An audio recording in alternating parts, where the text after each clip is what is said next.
বাংলায় যদি কেউ টিকে থাকে গ্রাসরুটে, তাহলে এটা তৃণমূল কংগ্রেস, তৃণমূল কংগ্রেস, তৃণমূল কংগ্রেস, আর কেউ নয়।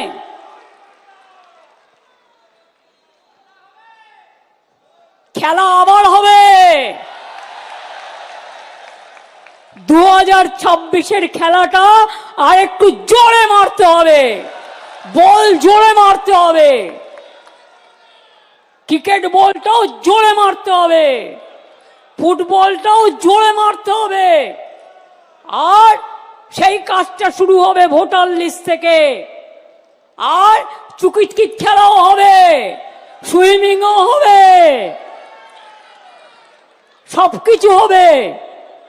প্রথম কাজ হচ্ছে নাম্বার 1 ভোটার লিস্ট। এটা বুথের কর্মীদের করতে হবে। জেলা সভাপতিরা ইমিডিয়েট দায়িত্ব নিয়ে বুথের কর্মীদের নামান। ইলেকশন ছাড়া যারা তাদের ডাকেন না, এটা তাদের অপদার্থতা। সারা